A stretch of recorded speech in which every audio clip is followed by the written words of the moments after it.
dar as boas-vindas aos que aqui vieram para essa audiência, que a gente realiza atendendo ao que determina a Lei 16.853/2020, que determina, por sua vez, que a gente realiza anualmente esse tipo de encontro para que a Secretaria da Educação traga aqui o relatório das realizações ocorridas, no caso, no ano anterior, né? E eu costumo normalmente ser um pouco mais tolerante com os atrasos, desculpa do trânsito, etc. Mas hoje a gente está numa manhã muito apertada aqui na Assembleia, em função, inclusive, do feriado de amanhã, a sessão plenária que se realiza à tarde, normalmente, e hoje vai ser realizada pela manhã também, a partir das 11 horas. É uma sessão que talvez seja um pouco polêmica, e eu preciso estar lá, todos nós deputados precisamos estar lá. Então, por conta disso, eu vou ser um pouco menos tolerante com as pessoas que não podem chegar, que não puderam chegar na hora. Dizer que, de acordo com a lei que eu citei, nós convidamos aqui um grupo de pessoas que eu vou começar a chamar para ver os que já estão aqui. O deputado Renato Antunes chegou aqui para nos ajudar. Então, de acordo com a lei, naturalmente a presença da Secretaria da Educação, que já se encontra aqui, o Ministério Público do Estado de Pernambuco foi também convidado, através da doutora Isabela Rodrigues Bandeira Carnelião. Eu acho que não está aqui. Se estiver aqui, eu não conhecer, por favor, já vem aqui para a mesa. O representante da Confederação Nacional dos Trabalhadores em Educação, Fórum Nacional de Educação, representado pelo diretor adjunto, o Ronildo Oliveira. Não sei se Ronildo está aqui. Acho que não. Fórum Estadual de Educação, representado aqui pelo professor Horácio Reis. Também deve estar enganchado no trânsito. Está aqui? Está aqui? Horácio. Senta aí, Horácio. Tudo bom? Tudo jóia? Sindicato dos Trabalhadores em Educação de Pernambuco, Sintep, representada pela sua presidente Ivete Caetano. Cadê Ivete? Chegou ainda não. O Conselho Estadual de Educação, representado pelo conselheiro José Natanael. Por favor, José. A União dos Dirigentes Municipais de Educação de Pernambuco, Undime. Presidente é a Andreica Amarante. Não sei também se chegou não, né? A União Brasileira dos Estudantes Secundaristas, UBS, representada por sua vice-presidente, aliás, pelo seu vice-presidente Inaldo Lucas. Está aí, Inaldo? Bom, também foram convidados a União Metropolitana dos Estudantes Secundaristas e a União dos Estudantes Secundaristas de Pernambuco também. Esses nem confirmaram a presença. Enfim, composta a mesa. Eu já combinei aqui, viu, Renato? Eu expliquei quando estava abrindo a reunião que hoje seria, inclusive, um pouco menos tolerante em relação aos atrasos, por conta de termos o plenário hoje pela manhã, em função do feriado, e, portanto, precisarmos dar uma certa celeridade nessa reunião, sem, evidentemente, mutilar, né, a exposição que a secretária vai fazer e as intervenções que depois a mesa vai fazer também em relação a essa exposição. Então, secretária, sem maiores delongas e fazendo esse apelo para que a gente seja, dentro do possível, o mais conciso possível, eu passo a palavra à senhora. Pode, pois não.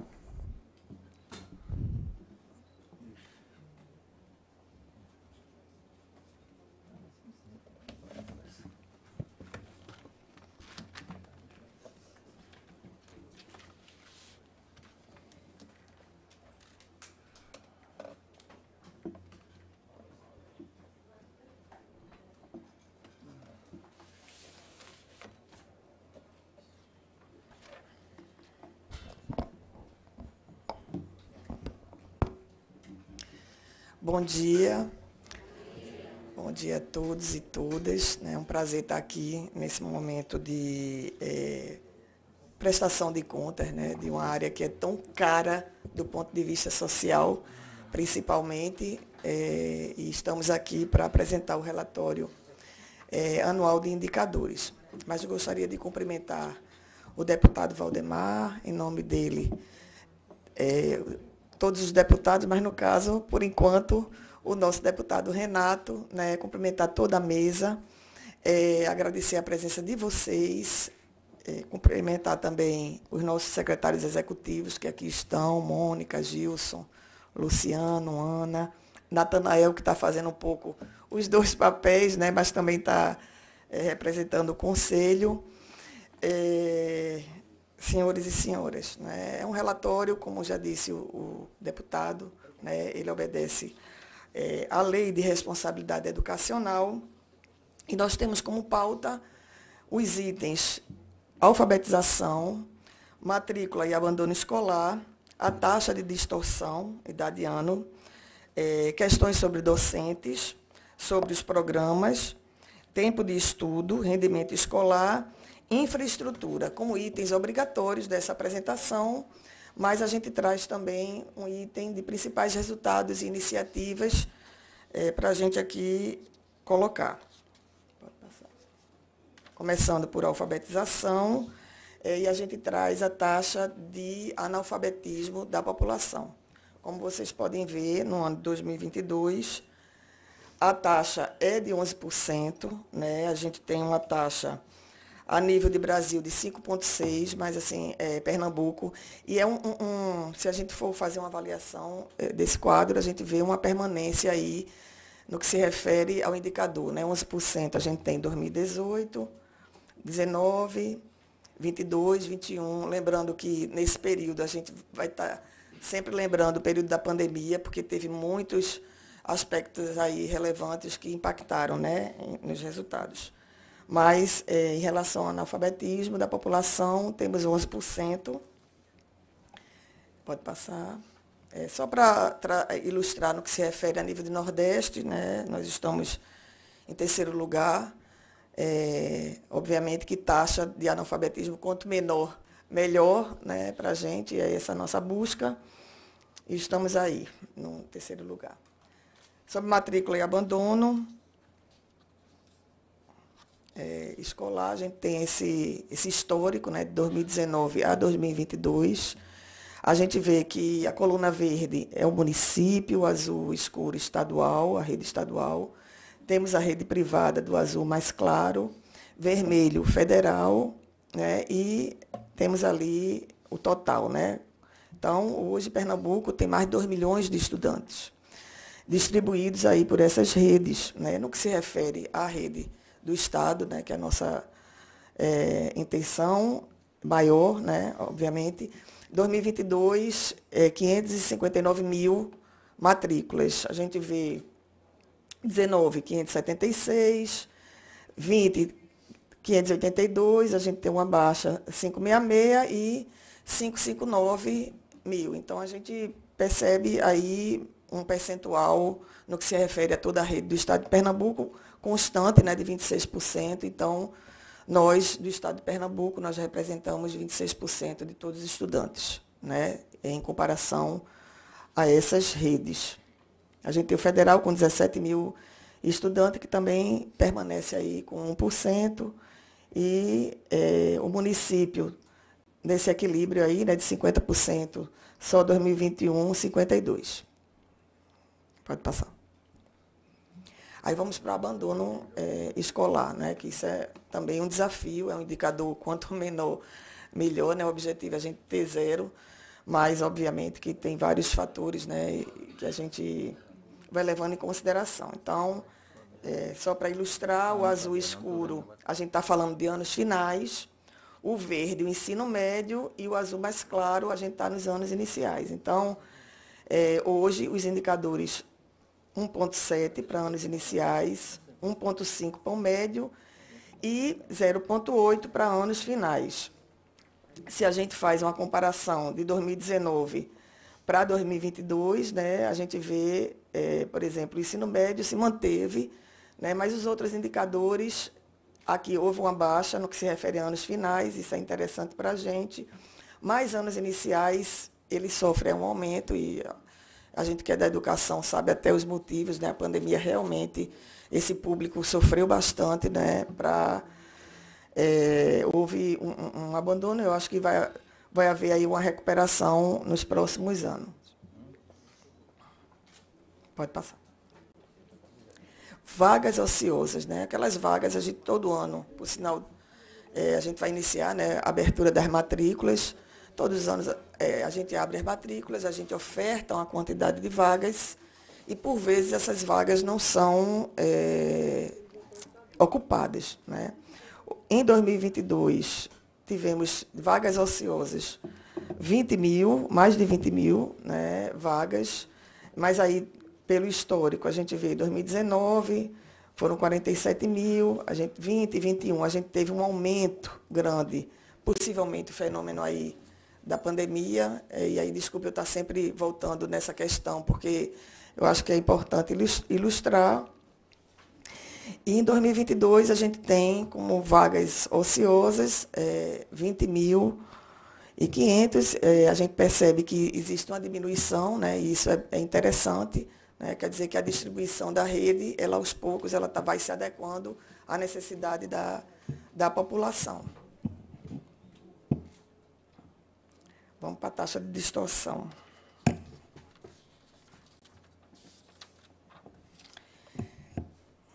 Também, só ilustrando, né, a gente tem a linha verde, que são os anos finais, né, azul mais clara, o ensino médio, né, estamos aqui, e anos iniciais, distorção idade-ano, né, aquela distorção que a gente tem de 2 anos ou mais, né, que o estudante ele está naquele ano, mas deveria ter avançado aí, no mínimo, 2 anos. E a gente vê que existe uma queda, né? Vamos analisar 1 a 1, anos iniciais. A gente percebe 17,9, 2022, 10,6. Ensino médio, 25, a gente vai para 21. E anos finais, de 30, a gente vai para 24. Então, são dados interessantes dessa evolução aí da rede nesses anos.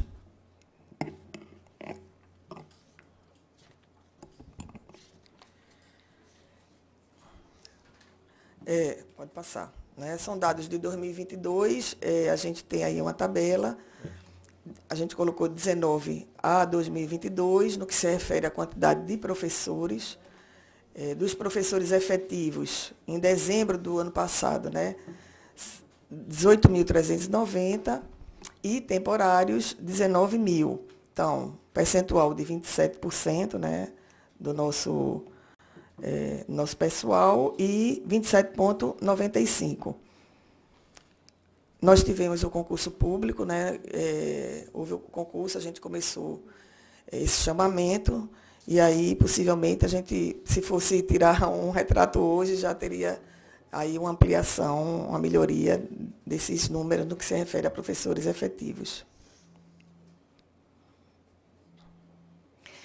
O percentual de docentes por nível de instrução, né? A gente tem ainda na rede, né, não detentor de habilitação específica, o pessoal do magistério, mas tendo como maior percentual, se vocês observarem, são professores com especialização. Então, quase 70% da nossa rede tem especialização, acrescente 10% de mestrado e 1,82 para o doutorado. A gente, nessa perspectiva, a gente vê um esforço, né, da categoria de estar sempre buscando essa melhoria, quando a gente percebe aí que a licenciatura, apenas a formação inicial está com 16%, e aí você vê que as outras, como a especialização, mestrado e doutorado, vêm avançando. A remuneração média por grau de qualificação. Apesar do título estar remuneração média, mas o que a gente considerou ali foi apenas o vencimento, né? O vencimento, ele é só o valor do salário, né? No caso, servidor público é vencimento, ele não tem nenhuma gratificação para isso. Então, a gente tem essa licenciatura plena, especialização, mestrado e doutorado. Então, vencimento 2022, como média 3.971, especialização 4.403, mestrado 4.656 e o doutorado 5.315. A gente traz aí alguns programas, tem diversos, né, programas, mas aí a gente, em relação aos professores, formação, entendendo que formação é importantíssima para a categoria, né? A gente traz aí os dados de 2022, onde, de modo presencial, foram mais de 138 formações, 17 mil profissionais participando, né? Mas também teve formação através das plataformas digitais. Então, foram 32 mil profissionais participando da formação. O professor conectado, foram quase 17 mil notebooks entregues, né, aos beneficiários desse programa e 16.912 servidores estavam ativos para recebimento do recurso de conectividade. Então, a gente tem esse programa, né, as redes realmente elas vêm avançando em relação a isso. A gente não pode, depois da pandemia, a gente não pode mais desgarrar da questão da tecnologia e o ano passado teve o programa do Professor Conectado. Também tem programa de incentivo ao esporte, com algumas informações que a gente traz de 2022, né? Foram 720 pessoas contempladas, 638 Bolsa Atleta, 49 técnicos de Bolsa Técnico e 20 atletas e 13 técnicos no time de Pernambuco. O programa Boa Visão, 153 escolas atendidas, 4.691 consultas, entrega de quase 4 mil óculos, né? IPE no campus, 899 estudantes inscritos, um investimento aí de quase 20 milhões. Também transporte escolar, 159 municípios formalizaram, né, o termo de adesão, o transporte escolar que leva os nossos estudantes, né, os municípios fazem essa parceria com a gente, que nos ajuda muito. Foi um investimento em 22 de 91,8 milhões, né, atendido 83 mil estudantes, criança alfabetizada, distribuição de material de apoio para 10 mil turmas e 321 mil estudantes participando do Criança Alfabetizada. E o Investe Escola, o recurso despendido para contribuir na manutenção e várias ações pedagógicas, material de consumo permanente, pequenas reformas, 42 milhões.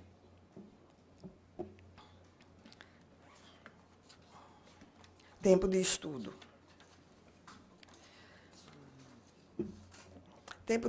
Pode passar. Tempo de estudo é exatamente o percentual da população por nível de instrução. A gente tem, pelas cores, né, os anos 2018, 19, 20 e 22. E aí, sem instrução e menos de um ano de estudo, né, para a população, a gente tem aqui em 2022 10%, era 11%, né, já passou para 10% aqui em 20 e continua 10% em torno, né, 10,6% em 22.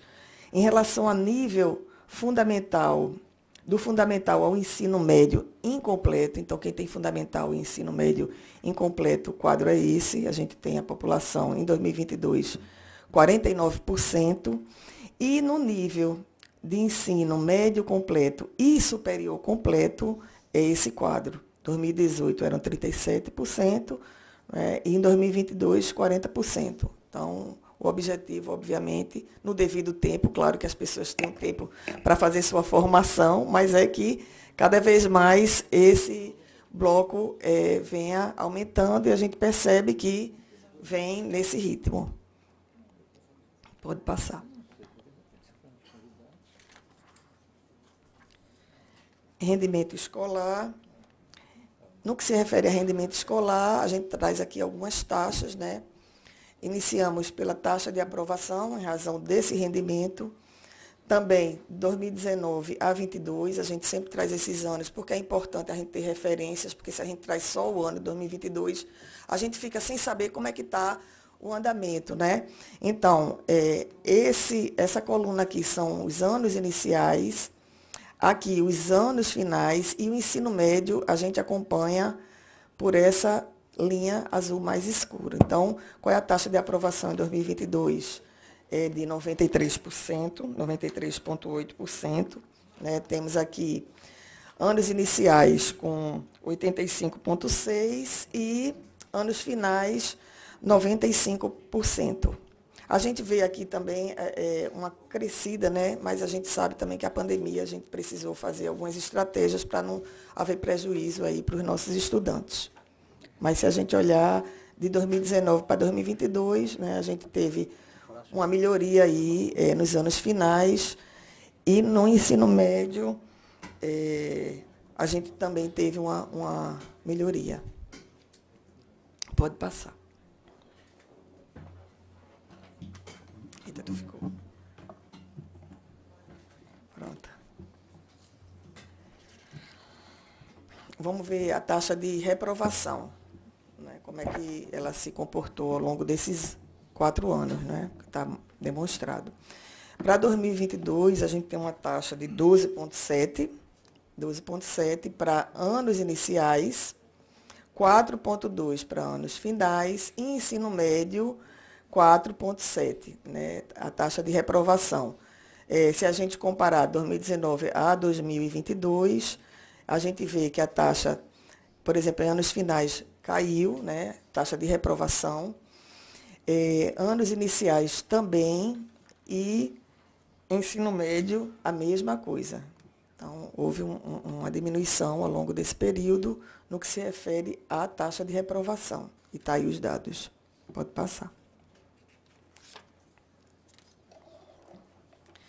Em relação à infraestrutura, a gente traz aqui alguns dados de base, né, que para vocês conhecerem, muitos daqui já sabem, obviamente.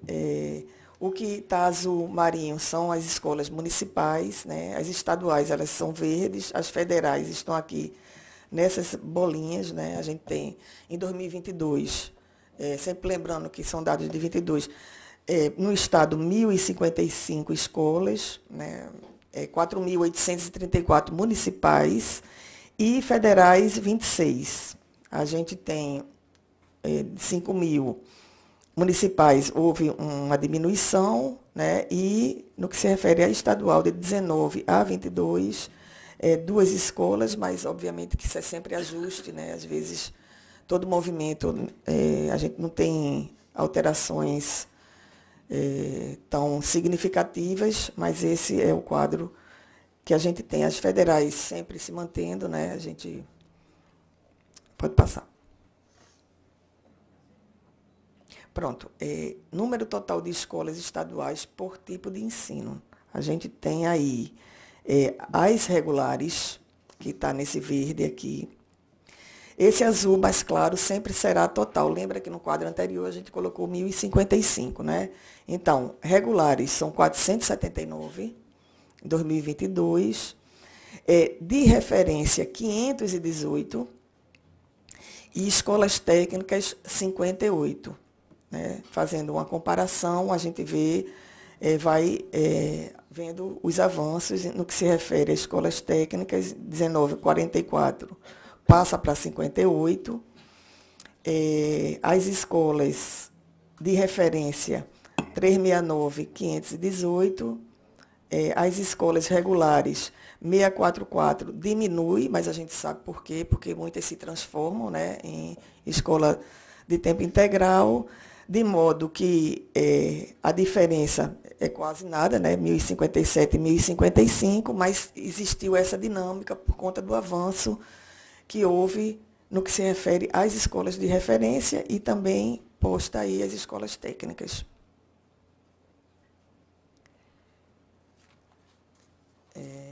no que se refere à infraestrutura e manutenção das escolas, um pouco o que aconteceu, né, em 2022, 977 unidades com necessidade de manutenção, e o total de escolas recuperadas nas suas instalações físicas.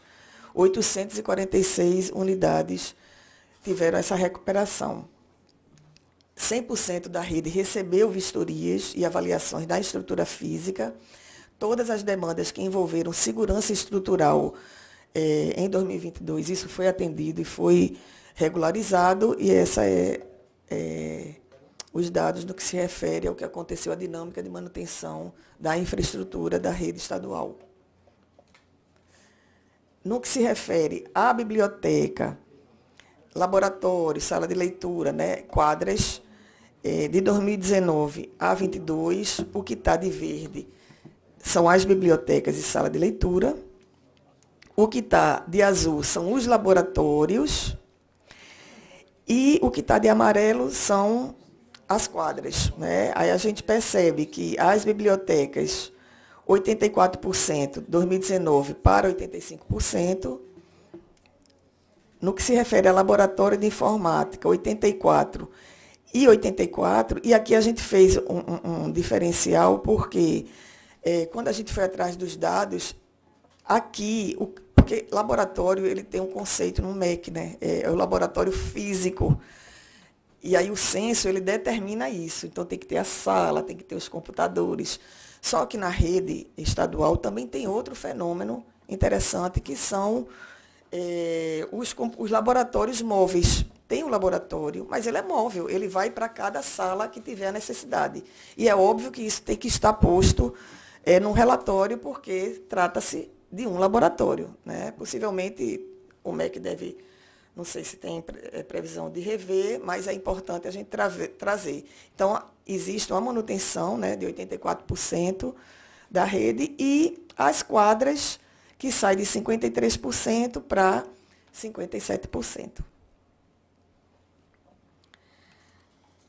Bem, no que se refere, né, às questões de obrigação, né, no que se refere à lei, à legislação, a gente traz aqui alguns resultados que a gente acha importante, pode passar, que são principais resultados. A evolução da implantação das escolas de referência, ensino médio e ensino fundamental. Por exemplo, ensino médio, de 45 horas, e a gente tem a caracterização de cada escola, né?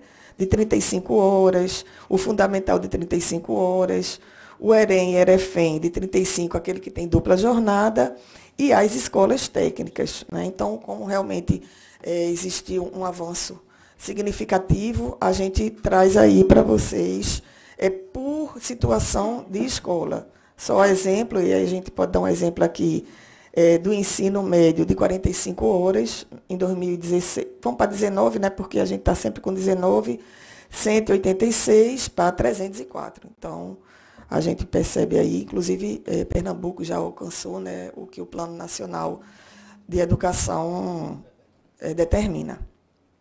As escolas técnicas, eu acho que é outro dado que a gente pode, de 44 para 58, eu acho que eu falei um pouco isso nos outros slides. Pode passar.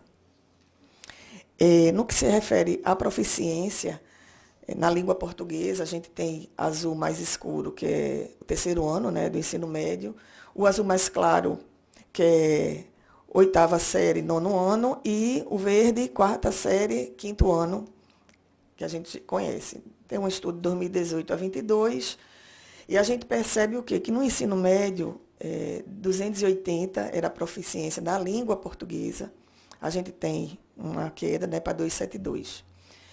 Também no nono ano, 253 para 245, de 2018 para 22, e na quarta série, quinto ano, 2018, a gente tem uma melhoria, né, para 2019. Esses são os dados do SAEP, no que se refere à evolução dessa proficiência na língua portuguesa. Pode passar. No que se refere à matemática, também, novamente, as linhas, né, do terceiro ano, azul mais escuro, mais claro, nono ano, e o verde, para o 5º ano. Em 2018, no ensino médio, 290,3 em matemática, houve uma queda para 279, porque está meio ruim aqui, deixa eu ver aqui. Perdão, portuguesa. 279,5. Para o 9º ano, 246 para 244. E anos iniciais, de 225 para 221. Essa é a proficiência dos estudantes no que se refere à matemática. A gente, obviamente, que tem pequenas diminuições, mas não foi fácil esse último período, né, que a gente passou na educação. Pode passar. Em relação ao IDEB, a gente, de 19 para 21, a gente manteve, né, o indicador. Pernambuco é o 3º lugar no Brasil. O resultado, o IDEB Brasil é 3,9, a gente está acima do resultado, né, no Brasil, mas assim, é sempre, eu pessoalmente, uma queixa, né, 4,4, né, a gente realmente, o esforço é grande na educação, as dificuldades, né, e as variáveis que tem, que envolve para a gente buscar avançar, e estamos avançando. Lembrando que o IDEB é uma avaliação de 2 em 2 anos, e de 19 para 21 estão aí os indicadores, pode passar. Se manteve, né? IDEP, né? No que se refere a IDEP, de 18 a 22, o azul mais claro, ensino médio, o verde, anos finais, e o azul mais escuro, anos iniciais. Então, no que se refere a IDEP, em 2018 a gente tem 5,4, 22, 5,3. Para anos finais, 4,7, em 22, 4,6. E em ensino médio, em 2018, 4,7, e estamos em 4,4. No que se refere ao IDEP, que é o indicador do nosso Estado.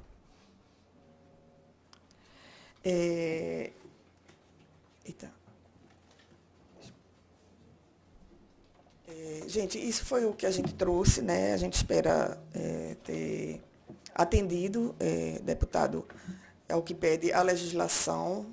Foi um esforço da gente de trazer o máximo de elementos possíveis para que os senhores e as senhoras possam se colocar, e eu fico à disposição aqui para dirimir alguma dúvida. Obrigada. Agradecer à secretária, convidá-la para retomar a sua cadeira aqui à mesa, anunciar a chegada do Inaldo Lucas, representando a União Brasileira dos Estudantes Secundaristas. Inaldo, por favor, também, para vir aqui para a mesa. Anunciar a chegada do doutor Fabiano Pessoa, representando o Ministério Público do Estado de Pernambuco. Também, por favor, doutor Fabiano, tome assento à mesa. E anunciar também a chegada, já tinha falado de Renato, da deputada Dani Portela. Eu vou fazer aqui uma consideração rápida, depois a gente abre a palavra aos deputados que queiram falar, deputada, e aos integrantes da mesa. Renato, mede aí o tempo. Se eu passar de 5 minutos, você dá um pontapé aqui discreto na canela, que eu estou segurando, certo? Para que a gente... Porque realmente a gente está com essa dificuldade de tempo. Mas eu queria fazer aqui algumas observações. Dei uma estudada junto com o pessoal da consultoria legislativa da Casa e da assessoria da comissão, no extenso relatório, né, um relatório, como eu já disse, que reflete em números do ano passado, e gostaria de destacar rapidamente alguns aspectos, alguns pontos que eu acho que devem ser, de fato, enaltecidos, se é o termo é esse, e outros que são preocupantes. De maneira geral, a gente vê que os números refletem uma situação muito complexa, muito difícil. Quando a gente fala, por exemplo, do IDEB, né, que é algo que Pernambuco tem, nos últimos anos, evoluído sempre. Nesses últimos 2 anos não evoluiu, permaneceu o mesmo índice, mas não diminuiu, né, e teve na cabeceira aí do país, em primeiro lugar durante muito tempo. Hoje está em 3º lugar, mas sempre ali aumentando mais ou menos o IDEB ou permanecendo o mesmo. No entanto, como a secretária, aliás, disse, ainda é é um número muito acanhado, 4,4. Né? Evoluiu, representa um esforço muito grande, é um ponto a ser destacado, porque é um marcador, talvez um dos mais completos, mas também, por sua vez, reflete a complexidade do problema, do tamanho da dificuldade que é você caminhar no sentido de garantir uma política pública de educação de qualidade. Né? Se a gente pegar o IDEB só no que diz respeito às notas, o critério notas, a gente ainda cresceu um pouquinho mais. A gente está com 4,64, quando a média nacional é de 4,41. Um outro dado que eu acho importante, que não está, pelo menos eu não vi explícito no relatório, mas que a gente tem, é o que mede o IDEB das escolas públicas versus o IDEB das escolas privadas. Nos dá a distância, né, da qualidade do ensino na privada e na pública. A gente também aqui diminuiu, em 2000 diminuiu expressivamente, aliás, mas ainda, como sempre, reflete uma certa dramaticidade. Em 2005, o IDEB das escolas privadas era de 5,3, do ensino público era de 2,7, em 2005, 2,7. Hoje a gente está nos 4,4 que foram mostrados, e as escolas privadas 5,7. Ainda, os dois números ainda refletem uma tragédia, mas diminuíram bastante a distância, né, na qualidade, e isso é algo que eu acho que a gente também tem que enaltecer como esforço, né, feito aqui na nossa rede estadual. A distorção, seriedade, que também foi colocado pela secretária, diminuiu bastante. Em 2010 isso era de 49%, 49,1% em Pernambuco versus 31% no Brasil. Hoje é de 24% em Pernambuco versus 21% no Brasil, ou seja, aqui a gente se aproximou da média nacional. Outro dado, a secretária colocou, mas eu acho importante a gente destacar, é esse avanço, né, das escolas do ensino integral. Aí alguns dizem, mas tem muita dificuldade, tem muita falha. Claro que tem muita dificuldade, muita falha, mas não deixa de ser um dado relevante. A gente saber que em 2007 nós tínhamos 420 alunos matriculados nessas escolas e hoje a gente tem 190 mil em Pernambuco. Então, significa um passo grande que foi dado. No ensino profissional, eu acho que talvez seja o dado mais expressivo, a gente saiu de 26 escolas técnicas para 58. Isso é muito importante. Isso é muito importante, Renato.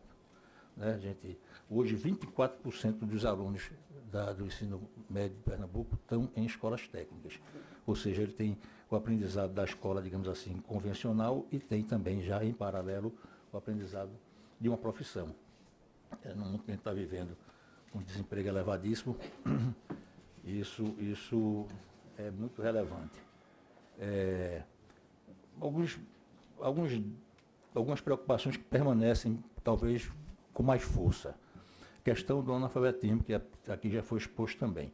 Dentro desse universo do analfabetismo tem uma peculiaridade, se a gente pode chamar assim, que preocupa mais ainda.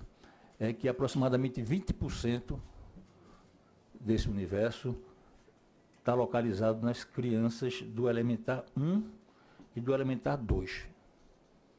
Ou seja, é o bonde que está passando e essas crianças estão, né, ficando aí sequeladas. Né? Vão ter que, no futuro, se tiver oportunidade, de recuperar esse ensinamento que não tiveram oportunidade de ter na época certa, no momento certo. E outra preocupação também, que essa vem desafiando, digamos assim, vários governos, de respeito ao quadro também que foi colocado aqui, dos professores efetivos versus professores temporários. Né? É uma situação que não melhora, tá certo? Não melhorou, não melhora. Né? Tem aí a boa iniciativa do concurso que foi feito, a gente acha que isso vai se refletir ao longo desse ano, do próximo ano, certamente, mas ainda é um dado muito preocupante. De 2014 para 2022, a gente vai ver que os números não são positivos, como são em outros indicadores. Né? Tem a preocupação também em relação aos programas que foram aqui colocados, secretária, para que eles continuem, permaneçam, a gente não perca, também foram avanços. Né? Eu acho que, de maneira geral, houve um grande avanço na política educacional em Pernambuco. Aliás, estou dizendo aqui um pouco óbvio, isso é reconhecido nacionalmente, o que não quer dizer que problemas graves não persistam. E que mesmo naquele ponto, em algum desses pontos, que a gente avançou muito, e a gente sabe para avançar em certos pontos, não é fácil, isso foi fruto de determinação governamental forte, isso foi fruto de um engajamento de toda a comunidade escolar, para que a gente pudesse avançar em alguns desses índices, mas ainda refletem uma complexidade e um chamamento muito grande para que a gente redobre os esforços. Essa é a preocupação da gente aqui na comissão, é a preocupação da Assembleia de maneira geral. A gente acompanha para e passo essa política, pela importância que tem, e também sempre com essa visão, secretária, de garantir o que foi avanço, tá certo? A gente quer que no próximo ano, quando a senhora voltar aqui e trouxer já os números desse ano, dessa gestão, porque a gente aqui está falando dos números de 22, quando trouxer os números desse ano, dessa gestão, que traga também um quadro, de forma geral, como esse, onde a gente observe, sem diminuir a complexidade do problema, né, as dificuldades, mas a gente observe avanços, que a coisa está caminhando no sentido certo. É isso que a gente espera e que a gente vai também pautar a nossa atuação aqui. E tem algumas questões que são gerenciais, falta papel na escola de Arco Verde. Um dia chegou aqui a denúncia que os alunos estão fazendo lá prova online porque não tem papel e, enfim, também nem todo mundo tem computador para fazer prova online na escola, e faz em casa quando pode, quando não pode, essas coisas que acontecem e que a gente também espera que sejam observadas e corrigidas. Então, com isso eu ultrapassei meu tempo aqui em 2 minutos, peço desculpa por isso, mas abro a palavra para os deputados que queiram falar, depois para os integrantes da mesa também. Quero falar, deputada Socorro Pimentel acaba de chegar também. Deputado Renato. Medir também, né? Bom dia a todos. Queria cumprimentar sem distinção a todos, até para a gente ser fiel ao tempo que foi proposto, mas queria agradecer à Secretaria de Educação pela disponibilidade em apresentar, em cumprir, na verdade, o que está previsto na legislação. A apresentação do relatório não se refere apenas à apresentação de números. Uma boa educação, Val, e eu queria agradecer a sua presença e a sua presidência à frente dessa comissão. Para quem conhece a nossa Assembleia Legislativa, é uma Assembleia plural, é uma comissão plural, mas a gente costuma falar que educação não se discute à luz de ideologias partidárias. A educação ela se discute, né, encarando os números, mas buscando oportunidade de melhoria. E mesmo que haja discordâncias ideológicas, e eu queria ressaltar o trabalho de Valdemar à frente da comissão, que tem sido exemplar, tem dado a oportunidade para que a gente discuta a educação de verdade. Eu tenho procurado, Val, e você sabe do nosso trabalho, de andar as escolas de Pernambuco. Eu estou no meu primeiro mandato, mas são mais de 50 escolas já visitadas nesses 10 meses de mandato. E educação, a gente vê que ela é composta de várias variáveis, que vai desde a metodologia de ensino, que ela é aplicada, a comunidade escolar, e aqui eu ressalto os professores, gestores, serviço geral, terceirizado de uma forma geral, pais e alunos que fazem parte disso. De uma forma geral, infraestrutura e os resultados, avaliação. O que nós estamos fazendo hoje é avaliação de resultado. E, na verdade, não é uma leitura fria de números. É verificar dentro desses números o que são oportunidades de melhoria. E por mais que a educação, e aqui eu entendo, Val, e isso aqui é não uma crítica, mas algo que eu preciso testemunhar. Não podemos fazer a política, e nós somos da política, pelo viés ideológico e se eu sou base, se eu sou oposição. Renato Antunes, para quem sabe, é apoiador do governo de Raquel Lira, torço para que esse governo dê certo, mas preciso destacar que a educação, Val, ela é uma educação hoje que eu vejo a nível de infraestrutura, eu tenho visitado as escolas, uma educação que evoluiu bastante. Se nós fizermos aqui um reflexo dos últimos 4 anos, e eu poderia retroagir para os últimos 10 anos, os índices são bons de Pernambuco. E o que eu quero destacar com isso, gente, porque governo passa, educação fica. Então, não estou aqui hoje para fazer uma crítica ao que foi do passado e como vai ser para frente. Eu pego a sua palavra, Val, e torço para que quando a secretária Ivanede vier aqui apresentar os dados de 23, não porque é Raquel ou Paulo Câmara, mas que os índices sejam melhores, para que a educação de Pernambuco realmente avance. Porque existe, de fato, alguns pontos aqui que a gente precisa refletir sobre eles. E não apontar o dedo e dizer o que é que estava errado. Mas, como eu costumo dizer, onde está a oportunidade de melhoria? E quando a gente fala de alfabetização, de fato, existe uma estagnação, e foi falado aqui de 11%, onde o índice nacional é 5%. E talvez, secretária, não hoje, porque não é o tema dessa reunião. A reunião ela se baseia na apresentação de um relatório e a gente tem que cumprir a lei. Mas, futuramente, a gente tem outras reuniões na comissão, Val, de como a gente vai avançar, Dani, de maneira que a gente possa reagir a essa estagnação de 11% que Pernambuco vive hoje nos últimos 5 anos de alfabetização. No que concerne a matrícula, e aqui um dado importante, 559 mil matrículas, representa 26%. No ensino, educação infantil, fundamental, 56%. E aqui eu queria destacar o que se chama hoje do Juntos pela Educação. E eu queria, secretária, que de fato esse programa fosse mais do que um slogan, mas uma responsabilidade que a educação não se faz transferindo responsabilidade. É muito, né, vamos dizer assim, transferir, passar resultado para o outro. A gente pega o aluno que sai do ensino fundamental, entra no médio e agora o aluno é meu, porque é da responsabilidade estadual. Mas a educação ela se faz com esse conjunto. E de maneira que essa gestão de cooperação, de parceria com os municípios, ela funcione.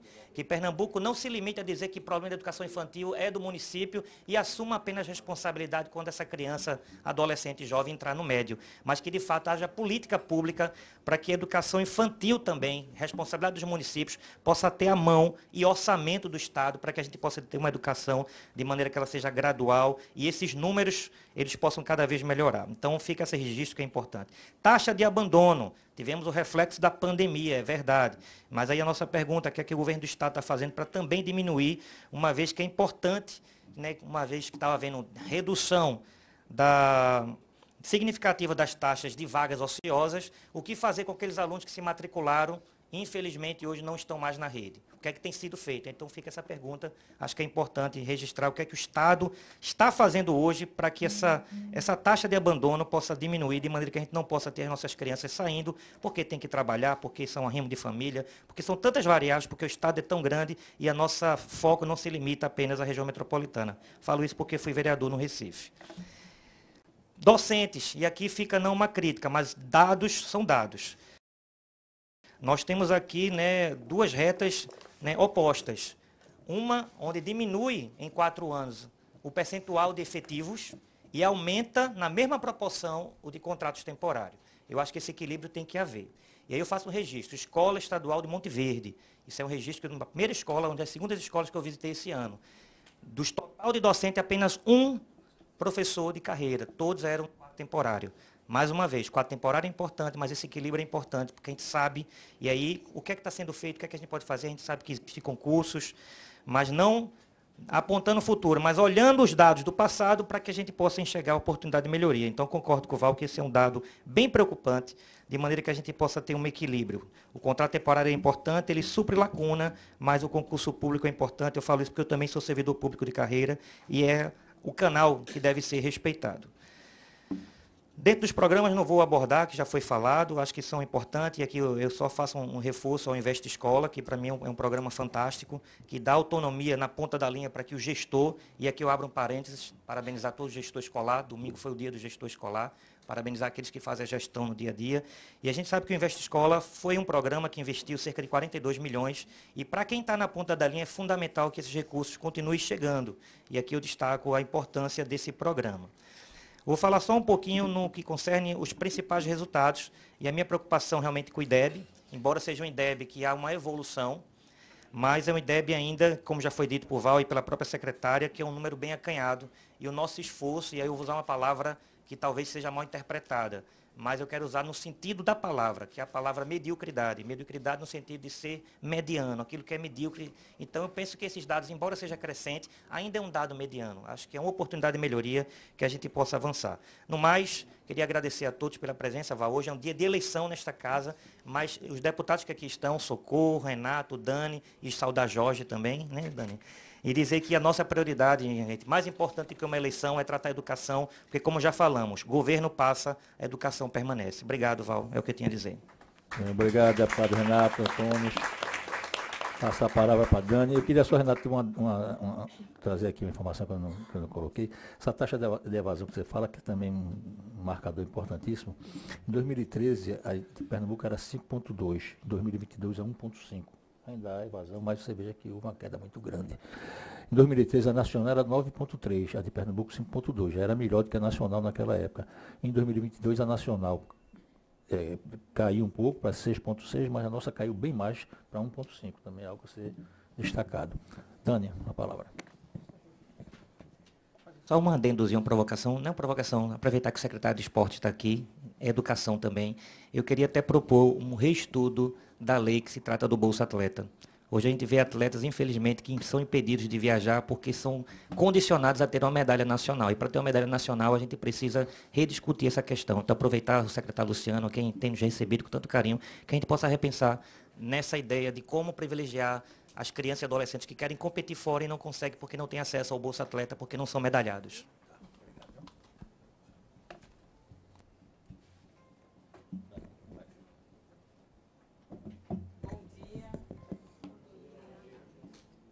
Bom dia a todas e todos. Enfim, vou tentar ser bem breve, porque o nosso tempo está bem corrido. E já justifico que, quando eu acabar de falar, vou, infelizmente, precisar me ausentar, porque eu deveria agora estar presidindo uma outra audiência pública que está no auditório aqui do prédio anexo. Então, vou ter que correr para me dividir em 2 lugares, mas não poderia, como integrante da comissão de educação dessa casa e professora que sou, porque eu sempre me apresento assim, eu sou professora, estou deputada, no dia que não for deputada é para a sala de aula que eu volto, então é desse lugar que eu falo. E quando justamente a gente recebe o relatório anual dos indicadores de 2022, e esses relatórios, todo relatório, ele traz índices, ele traz números e ele faz parâmetros comparativos e apresenta gráficos e trajetórias. E os números em si, eu sou uma historiadora, filha de um estatístico, que sempre fui desafiada a entender os números, mas em incidir profundamente sobre eles, para a gente entender as realidades que trazem esses números apresentados. E eu acho que a gente tem um desafio aqui. Primeiro, se falou muito na questão da taxa de abandono, do aumento do número de vagas, o aumento do número de vagas em ensino técnico, o aumento também de taxas de abandono, principalmente depois do período pandêmico, que impactou diretamente a educação. Mas a gente olhando para os índices e entendendo que esses números não são frios, como professora que sou, não posso falar em educação olhando para investimento, simplesmente entendendo que investir em educação é ampliar vagas, é ampliar o número de escolas, é ampliar a construção de quadras, de bibliotecas. Isso é investir em educação também. E é muito importante que a gente tenha uma escola de qualidade, com biblioteca, com transporte para levar os alunos, uma merenda. Isso é uma coisa que a gente precisa discutir, né? Como está a merenda nas nossas escolas em Pernambuco. Uma merenda que traga justamente um equilíbrio nutricional. A gente sabe que a fome aumentou, impacta diretamente os alunos vindo de áreas mais pobres e periféricas, que muitas vezes encontram na escola a oportunidade de, quando a alimentação vem nas quantidades e qualidades nutricionais devidas de uma boa nutrição, tudo isso é investir em educação. Mas a gente não pode apresentar um relatório que a gente não fala em investimento em quem todos os dias constrói o chão da escola. Eu sou professora. Investir em educação é construir prédios, sim. É ter ônibus escolar, sim. Mas é, sobretudo, valorizar as categorias de trabalhadores e trabalhadoras de educação. Então, a gente não pode falar em investir em educação sem olhar para esse viés. E, dialogando com a fala de Renato, eu e Renato fomos vereadores juntos, né, na cidade do Recife. Necessariamente, Renato se apresentou como alguém que apoia o governo e que torce para o governo dar certo. Hoje eu lidero a oposição a Raquel Lira nessa casa, mas não significa que eu torça para que o governo dê errado. Não é essa a tarefa da oposição, mas é de fazer uma oposição propositiva que dialogue, como eu, como deputado Valdemar, com muita responsabilidade, sobretudo com o povo de Pernambuco e com o compromisso que eu tenho com a educação. Mas eu queria só, brevemente, que meu tempo já está acabando, dialogar com as provocações que foram feitas anteriormente. Uma, Renato trata a questão que é muito importante, que é a necessidade de realização de concurso. O número de contratos temporários, eles são muito grandes frente ao quantitativo de profissionais da educação. E a gente só valoriza a educação fazendo concurso, porque contrato temporário sequer contribui para o regime de previdência própria do Estado. Então, é preciso. Houve o concurso, as pessoas foram chamadas, ainda tem todo um cadastro de reserva com expectativa de ser chamado e que precisa se preencher essas vagas. E quando a gente fala em valorizar, a gente tem que falar em duas coisas, né? E aí eu não poderia deixar diante, secretária, com todo respeito, de falar das dificuldades de negociação da categoria para o pagamento do retroativo do piso salarial para toda a categoria. Foi pago apenas para quem estava abaixo do piso. Isso representa 1/3 dessa categoria.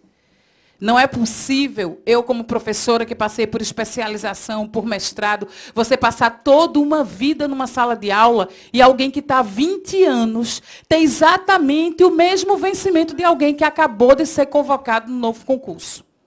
Então, a gente precisa olhar para essa carreira. É o quê? O plano de cargos e carreira está desvalorizado, está defasado? Está. Tem um grupo de trabalho? Tem. Quais as propostas concretas para que a gente cumpra uma lei, a Lei Nacional do Piso, e a sua repercussão em toda a carreira? Então, valorizar a educação é valorizar o aluno, a comunidade escolar, mas, sobretudo, quem todos os dias trabalha para essa educação acontecer. Eu queria também finalizar dizendo que a gente precisa retomar com muito respeito o debate sobre o plano de cargos e carreira dos profissionais em educação do Estado de Pernambuco. Existe uma defasagem histórica e a gente tem um desafio de suprir.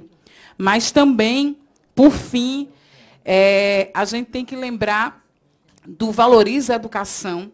São 350 milhões que ainda não se foi debatido profundamente de como isso vai ser pago pela categoria. Então, Juntos pela Educação é um plano que foi lançado e que a gente sentiu falta de diálogo, secretária. Porque um plano, ele não chega com um documento pronto. A construção de um plano, de um projeto, seja de qual governo for, ela tem que se dar com diálogo com toda a base da educação. Tem que se dar com diálogo com os sindicatos, com as categorias que trabalham, com estudantes, com a comunidade escolar. Então, um relatório numérico, ele acaba sendo um relatório que fica apresentável, mas a gente tem sentido falta de dialogar.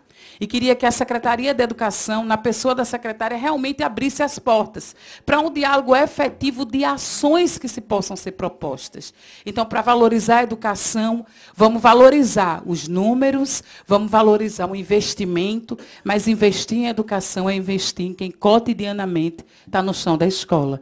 Com isso, eu agradeço, me despeço e nos colocamos à disposição como Comissão da Educação para seguir nessas lutas, para participar desse GT. O nosso objetivo não é torcer contra, é construir uma educação pública, plural e de qualidade e libertadora, como diz Paulo Freire, para todas e todos. Obrigado, deputada.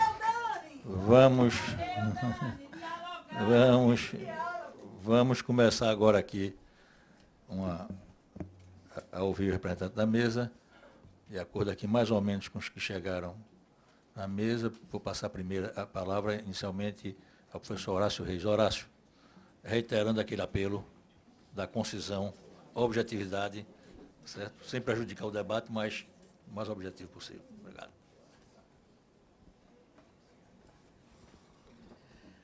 Bom dia, né, a todas e todos.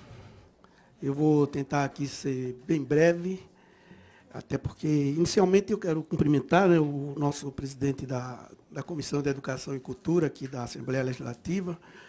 O nome dele, cumprimento os demais parlamentares aqui presentes. Cumprimentar também a nossa secretária de Educação, né, e cumprimento todos os gestores aqui presentes também.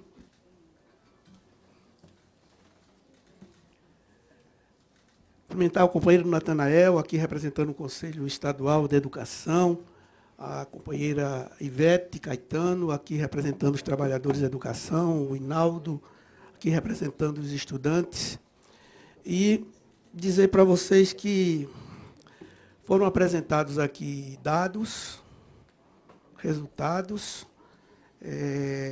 ações também, né, com muita propriedade pela secretária, que, na minha visão, todos esses elementos apresentados aqui, eles estão diretamente ligados às metas e às estratégias do Plano Estadual de Educação.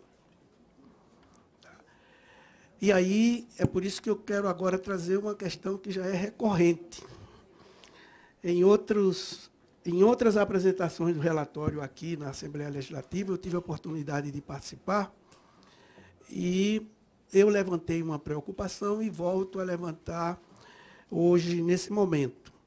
Por exemplo, a Lei 15.533, de 2015, que instituiu o Plano Estadual de Educação, ela diz no seu artigo 4º o seguinte: o Estado, em articulação com a sociedade civil, procederá ao monitoramento contínuo, assegurando avaliações do Plano Estadual de Educação a cada 3 anos e conferências estaduais de educação a cada 4 anos, com a participação das seguintes instâncias: Secretaria Estadual de Educação, Conselho Estadual de Educação, Fórum Estadual de Educação e Comissão de Educação e Cultura da Assembleia Legislativa.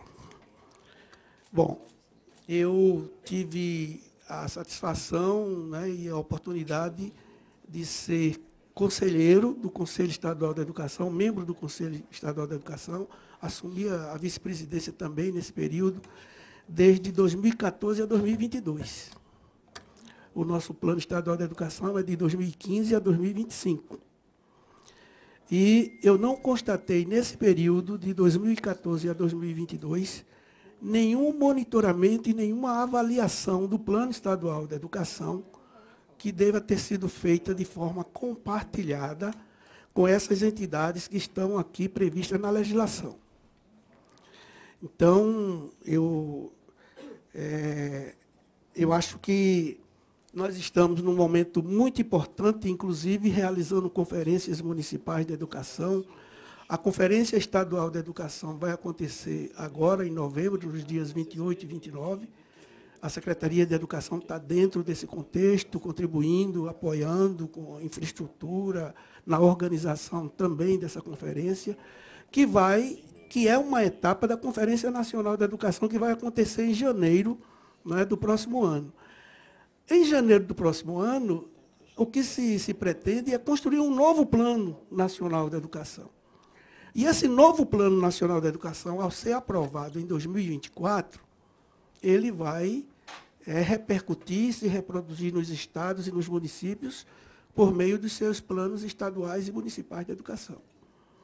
Então, a gente está correndo o risco de chegar, em 2025, a aprovar um novo Plano Estadual de Educação, sem que o plano que está sendo extinto, né, terminando sua vigência, ele tenha sido avaliado de forma compartilhada e coletiva, conforme determina a legislação.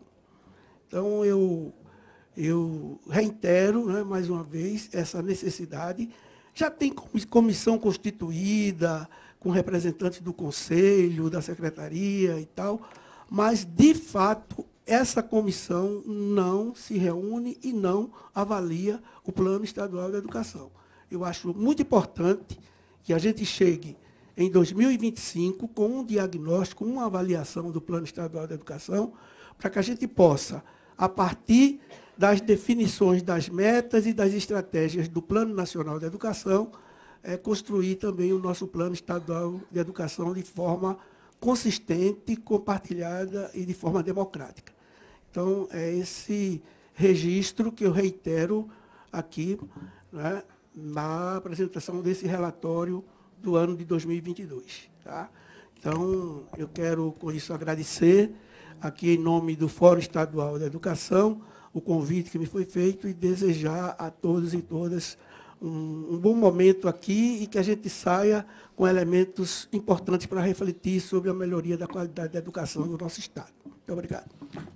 Também, Horácio, obrigado. Obrigado, inclusive, pelo respeito ao tempo. Foi teu recado completo, mas com objetividade. Passo agora a palavra a Natanael, representando o Conselho Estadual da Educação. E faço o mesmo apelo, Natanael.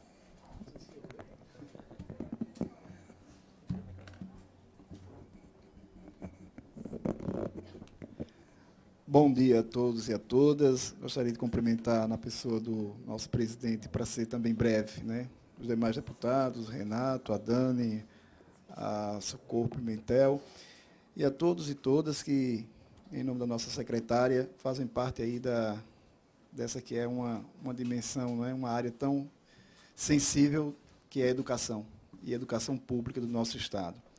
Dizer da importância desse momento de apresentação dos indicadores e chamar a atenção para aquilo que nos lança para frente. Não é? Já foi dito aqui nos que antecederam a nossa fala, da importância de vermos a estatística, os números, e os números e as estatísticas, elas falam de pessoas, né? Não só pessoas do ponto de vista daqueles que estão na docência, os profissionais da educação, mas aqueles que estão a receber esse direito subjetivo da nossa Constituição, que é o direito à educação. Então, os números representam, né, eles trazem muito o que foi de melhoria, o que foi de estagnação, o que foi talvez de retrocesso, mas que esses números a gente sempre precisa, né, se reportar que são meninos e meninas, né, são pernambucanos e pernambucanas presentes nos territórios, né, no chão das nossas escolas. A estatística nada mais é do que sistematizar essas vidas, esses avanços ou não a um direito elementar, né, que é a educação. E acesso, permanência e conclusão continua sendo o desafio de todos os governos e de todas as épocas. Nós estamos em 23, né, passamos pela pandemia, como a nossa secretária, né, um momento bem triste da nossa história recente. Para nós que fazemos educação, sabemos o quanto isso foi danoso, mas o acesso, desde a nossa redemocratização até aqui, nós avançamos no acesso. Né? Não universalizamos o acesso, mas avançamos significativamente a esse público da pré-escola até o ensino médio, da educação básica como um todo. Mas a permanência e a conclusão continua sendo um desafio muito grande. E essa política de educação que perpassa governos e que é uma luta constante, encontra respaldo naquilo que o professor Horácio acabou de mencionar aqui, que é nas políticas públicas estruturais, naquelas que não passam de um ano para o outro, mas que permanecem como viés de não descontinuidade. E aí eu chamo a atenção para o que foi colocado aqui para a nossa secretária, né, que no ano vindouro os números, né, as estatísticas sejam sempre de avanço. Esse é o desafio para todos nós, não é para o governo, é para a sociedade como um todo. E é por isso que cada qual, né, dentro desse processo, tem uma parcela muito grande de participação. As políticas públicas hoje implementadas do ponto de vista do governo, e aí eu queria chamar a atenção, deputado Valdemar, para a questão do programa e da política dos Juntos pela Educação. Em nome do Conselho também Estadual, né, do professor Antônio Habib, a quem aqui nesse momento nós nos fazemos representar, da importância também daquele colegiado para fomentar e dar sustentação a essa política. Porque uma vez que a gente pensa Estado, por vezes precisamos romper com o paradigma, e isso a gestão atual está conseguindo implementar, que é ver educação como um todo. Todos viram aqui nas lâminas que a professora Ivanilde apresentou, onde está concentrado o maior percentual de matrícula da educação básica do nosso Estado. É nos municípios. E é justamente nos municípios onde está o gargalo e o desafio de não colher frutos do ponto de vista de uma etapa, não é? A gente avançou, a gente tem muito a avançar ainda, muitos ajustes a fazer no ensino médio, mas nós temos que olhar também para a base, que é a pré-escola, os anos iniciais e os anos finais. Não é? Porque não faria sentido. E é justamente olhando para isso que a política dos Juntos se somam nessa proposta de fazer com que municípios e Estado tenham um mesmo viés, né? E busquem os mesmos índices, os mesmos resultados, para que as conquistas sejam, de fato, faça-se jus. Então, queria lembrar que nós temos o Plano Estadual e o Plano Nacional da Educação, e, muito brevemente, teremos aí um novo plano. E, olhando para a meta 1, o governo de Pernambuco foi muito assertivo e, muito brevemente, será copiado, nessa sua iniciativa, porque quando você olha a meta 1 do Plano Nacional, você vê lá que nós tínhamos 50%, que era a meta de 0 a 3 anos. O país só alcançou 36% nesse intervalo de 10 anos. Foi um decênio onde não conseguimos dar conta daquilo que o Plano Nacional previa. E olhando para esse aspecto, a política implementada pelo governo de Pernambuco no momento, que conclama a sociedade a se unir a essa questão, não é apenas a questão da rede estadual, lança-se mão de um grande esforço para um propósito comum. Então, eu acho pegando só como exemplo a questão da meta 1 e tantas as outras, a gente vai olhar o ensino integral também dos municípios, é um outro desafio, mas também assumido. Eu queria, em nome do Conselho Estadual, parabenizar a iniciativa, dizer da importância do desafio que é transcender e romper um paradigma de olhar Pernambuco a partir da rede estadual, e isso que o governo do Estado está fazendo. Então, parabenizar a professora Ivaneide, a todos nós, sociedade pernambucana, e essa casa, a Assembleia Legislativa, por promover esse momento. E eu acredito que o Plano Estadual de Educação seja também matéria de uma audiência pública, que a gente possa estar analisando aquilo que foi construído em 10 anos e o que nós chegamos ou não chegamos. Parabenizar a todos e muito obrigado pela oportunidade. Obrigado, Natanael, também pela observação em relação ao tempo. Eu quero saudar aqui a doutora Andreica Amarante, dirigente municipal da Educação de Igaraçu e presidente da Undime. A senhora tinha sido chamada já à mesa antes. Se quiser participar da mesa, fique à vontade. Tá? Tá bom, muito obrigado. Então, passa a palavra agora a Ivete Caetano, presidente do Sintep. Ivete, o tempo. Cadê? Ivete, olha o tempo.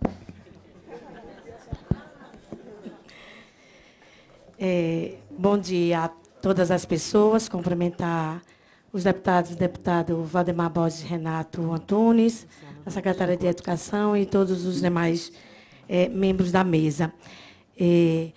A primeira questão que o Sintep aborda aqui é uma proposição, deputados, uma mudança na lei, né? É a Lei de Responsabilidade Educacional, e ela dialoga com os planos nacionais e estaduais de educação. Então, tem questões que são muito ausentes da própria lei, né? A qualidade da educação ela é medida por números, mas ela é medida por outros processos que podem também ser medidos por números. Mas, por exemplo, os dados da gestão democrática não está aí. É um dos princípios dos planos nacionais e estaduais de educação, né? Os indicadores de uma escola segura, sem racismo, misoginia, homofobia e preconceito, eu acho que são dados que são necessários para você avaliar se a política educacional ela tem qualidade ou não, né? Eu acho que aí falta uma questão que é fundamental. Todo mundo falou de ações, mas o que implementa todas essas ações são o financiamento da educação. Então, a lei de responsabilidade educacional, ela não tem o orçamento da educação aí em 2022. E se ela não foi modificada em 2024, ela não vai ter o orçamento de 2023. Né? O Sintep faz estudos sobre o orçamento. A gente tem estudos aqui que de 2022 para 2023, teve uma queda na folha de pagamento do pessoal de 7,9%. Então, a valorização profissional, que inclui piso, plano de carreira e formação, né, é o indicador da qualidade da educação. Portanto, tem que constar na lei esses indicadores, né, os indicadores do piso, os indicadores do plano de carreira, os indicadores da formação, que aqui é um elemento muito, digamos, gravíssimo, né?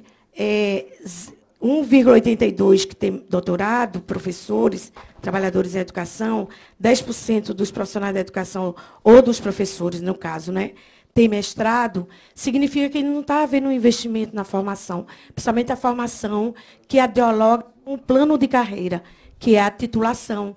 Então, urge um trabalho muito grande de investimento gigantesco também na formação, né? A gente coloca essas questões como uma possibilidade de mudança de lei, de sugestões para os deputados, outros indicadores que dão conta da qualidade da educação, incluindo com destaque o orçamento para a educação. Não dá para fazer uma prestação de contas anual da política educacional do Estado sem ter aqui uma prestação de contas do orçamento da educação, do que é gasto, como é gasto, né? E de forma que é gasto, né? E aí entra esses 3 elementos como forma prioritária para ser analisada e prestado conta, porque a gente sabe que a gente passou aqui esse ano, o piso foi implementado, mas não teve repercussão na carreira. Mais de 52 mil trabalhadores em educação foram excluídos, né, de qualquer reajuste. E a bonificação que se tem foi o BDE, que é questionável, porque ele exclui muitas escolas, muitos trabalhadores em educação. E tem uma pergunta, secretária, que a gente gostaria que você respondesse aqui. Afinal, vai ter o Valoriza ou não agora no final do ano? Ou se não é o Valoriza, né, qual seria a outra bonificação em função de um ano que está se encerrando completamente sem reajuste? É um pedido da nossa categoria, que eu venho fazer aqui, de que o governo se pronuncie oficialmente e explique os motivos pelos quais, chegado o final do ano, a gente tem um crescimento da receita, geralmente no mês de outubro. Os estudos que o Sintep fez é até setembro, porque no portal da transparência, os dados são colocados agora, né, que estão sendo colocados em outubro. Mas a gente sabe que tem um crescimento da receita a partir de outubro. Então, se tem, quanto é que vai ter? E se não tem, por que não tem? É uma postura de transparência, é um compromisso de transparência que o governo precisa ter e que a categoria merece ter realmente de forma oficial, né? Eu acho que é importante o governo se comunicar com a categoria, né? E aí, essas sugestões, eu queria destacar essas sugestões de mudança de lei e queria destacar 3 questões. Primeiro, a questão dos CTDs, né, que de 2022 para 2023 deve ter uma mudança. Mas queria destacar aqui toda a nossa luta e o nosso compromisso. E também eu acho que era importante a Secretaria de Educação se pronunciar sobre a questão do cadastro de reserva de professores, analistas e administrativos. Muito importante, valorização profissional, estruturar uma rede realmente com segurança e com longevidade, com continuidade, com profissionais efetivos, né? Então, muito importante isso. Eu acho que a Secretaria de Educação também precisa incluir essas questões aí aqui nessa prestação de contas, embora seja de 2022, mas a gente aproveita, né? O passado tem muito a ver com o presente. E a questão do analfabetismo, já que a gente tem que destacar, porque foi uma reivindicação nossa que nós fizemos, das escolas abrirem à noite para dar conta do grande número de jovens e adultos que estão expulsos das escolas e foram expulsos porque as escolas fecharam à noite. Infelizmente, poderia ter aberto muitas escolas de tempo integral e poderia ter aberto todas as escolas de tempo integral para os alunos da classe trabalhadora que não podem sobreviver sem trabalhar. Mas, infelizmente, não foi feita essa opção e nós temos mais de 200 mil estudantes em idade escolar no ensino médio fora das escolas, porque a gente disse que eles foram expulsos, né? Então, eu acho que era principalmente, deputada, essas questões que a gente queria colocar aqui. E, por último, dizer que a gente precisa fazer uma reavaliação geral desse sistema de avaliação da educação, porque o IDEB ele prioriza o português e matemática. E a gente sabe que a formação, o compromisso da Constituição com a formação da escola é a formação para a vida, para o mundo do trabalho, né, para a cidadania. Então, você precisa de filosofia, história, né, você precisa de geografia, você precisa de física, você precisa, enfim, de sociologia. Então, a formação integral. Então, não dá para a gente estar assim, romantizando ou para a gente estar superdimensionando os números do IDEB. Os números não dão conta da beleza que acontece na educação. Não dão conta da beleza que a gente vive na escola. Então, a gente tem que começar, como gestor público, a questionar o modelo de avaliação, para o modelo de avaliação incluir outras coisas, né? E incluir outros entes também. Porque esse modelo de avaliação externa, ele responsabiliza o professor e a escola. E eu sempre tenho dito, quando o estudante entra na sala de aula, ele não entra só. Ele entra com um pai que está preso, com a mãe que sofreu violência, com a fome que ele passou na escola, com o tiro que ele viu na rua. Então, não dá para achar que o desempenho da escola, né, que é o famoso IDEB, é responsabilidade só do professor e da escola, não é. Faltando merenda de qualidade na escola. A governadora teria que se avaliar enquanto política educacional, tem que ser avaliada. Está faltando papel higiênico na escola? A Secretaria de Educação tem que ser avaliada. Por que só avalia professor e a escola? Né? Então, esse modelo de avaliação externa, ele precisa ser mudado. Né? Se romantizou, se exaltou, eu acho que para os governos é mais fácil os números. Mas, para quem vive a educação, a gente sabe que a educação é uma política educacional extremamente complexa. Por isso que existem profissionais altamente qualificados e formados, né? E por isso que ela acontece todos os dias. Né? Exatamente por isso, porque ela é muito complexa. Os números, eles dão conta de algumas coisas, mas não dão conta de toda a beleza da educação. E dizer também, deputado Renato, que tem uma relação muito íntima com a educação e política. A política nasceu na polis grega como a discussão do bem comum. Não tem coisa mais comum do bem comum do que a educação. Então, desvincular a política da educação é impossível pela sua própria natureza. A educação é política porque ela forma seres humanos. Qual o ser humano que você quer? Um competitivo, um liberal, ou um solidário? Gente que quer ser feliz? Você forma para a sociedade, uma sociedade competitiva, em guerra, como a gente está vendo, né, onde é priorizado os armamentos e não a solidariedade, o amor, a empatia, a ajuda mútua. Isso é educação, não tem mais nada ideológico do que isso. Então, reitero aqui a afirmação do Sintep, da CNTE, da CUT, que a educação é política, é ideologia, como diz o nosso patrono Paulo Freire. Muito obrigada. Obrigado, Ivete. Vamos passar a palavra para o Hinaldo Lucas, da União Brasileira de Estudantes Secundaristas. Hinaldo, a palavra contigo e a velha advertência, tá?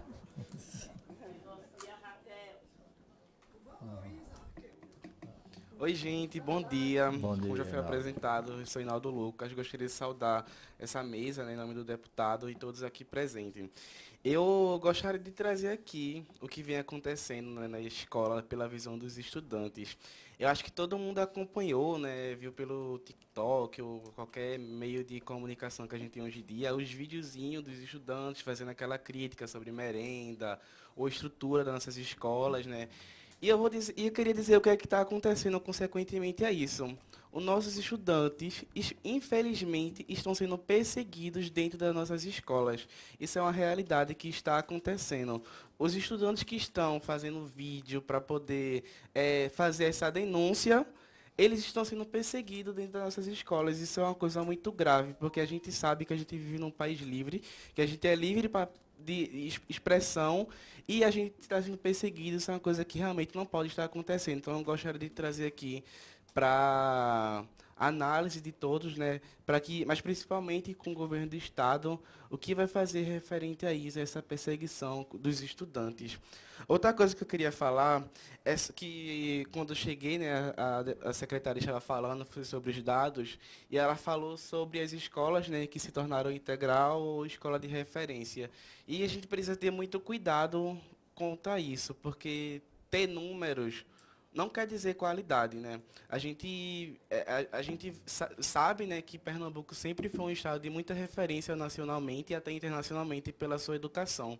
E que a gente continue com isso, mas que a gente tenha cuidado nesse processo quando a gente for transformar uma escola em tempo integral ou em escola de referência, porque isso desmobiliza toda uma região em torno dela, né? Que a Ivete bem trouxe aqui.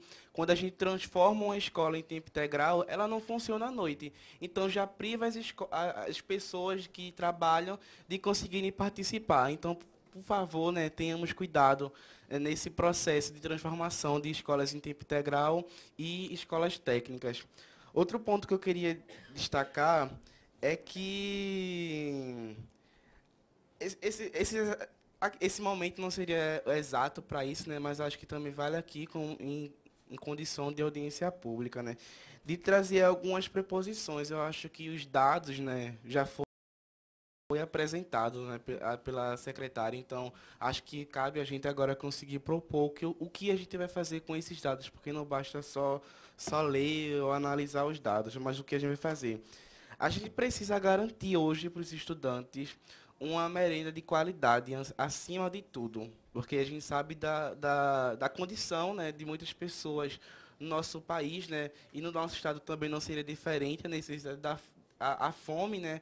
Então a gente precisa botar a merenda como um meio de evitar essa condição. Então eu queria destacar aqui que está correndo dentro dessa casa, né, um projeto de lei da deputada Rosa Amorim, que também gostaria de pedir ao deputado para que consiga ter agilidade nesse projeto de lei, para que seja ofertado a primeira merenda aos nossos estudantes, porque muitos estudantes precisam se acordar, muitas vezes a gente sabe, de 5 horas da manhã para conseguir chegar na escola, como já foi o meu caso, que quando eu estudava no Herem Oliveira Lima, que fica aqui na Boa Vista, e eu não conseguia simplesmente tomar café, porque se eu fosse tomar café, eu perdia um ônibus, eu pegava um ônibus mais cheio ainda e não conseguia chegar a tempo na escola. Então, para que seja ofertada a primeira merenda aos nossos estudantes, porque é um direito deles, ele não tem como acordar de 5 horas da manhã, mas aí a pessoa já tem tomado café num dia antes, tipo 10, 7 horas da noite, e só poder comer quando for 10 horas, 9 horas do dia. A valorização dos nossos profissionais de educação, todos eles, professores, técnicos, analistas, os terceirizados também, eles precisam ser valorizados dentro desse ambiente escolar.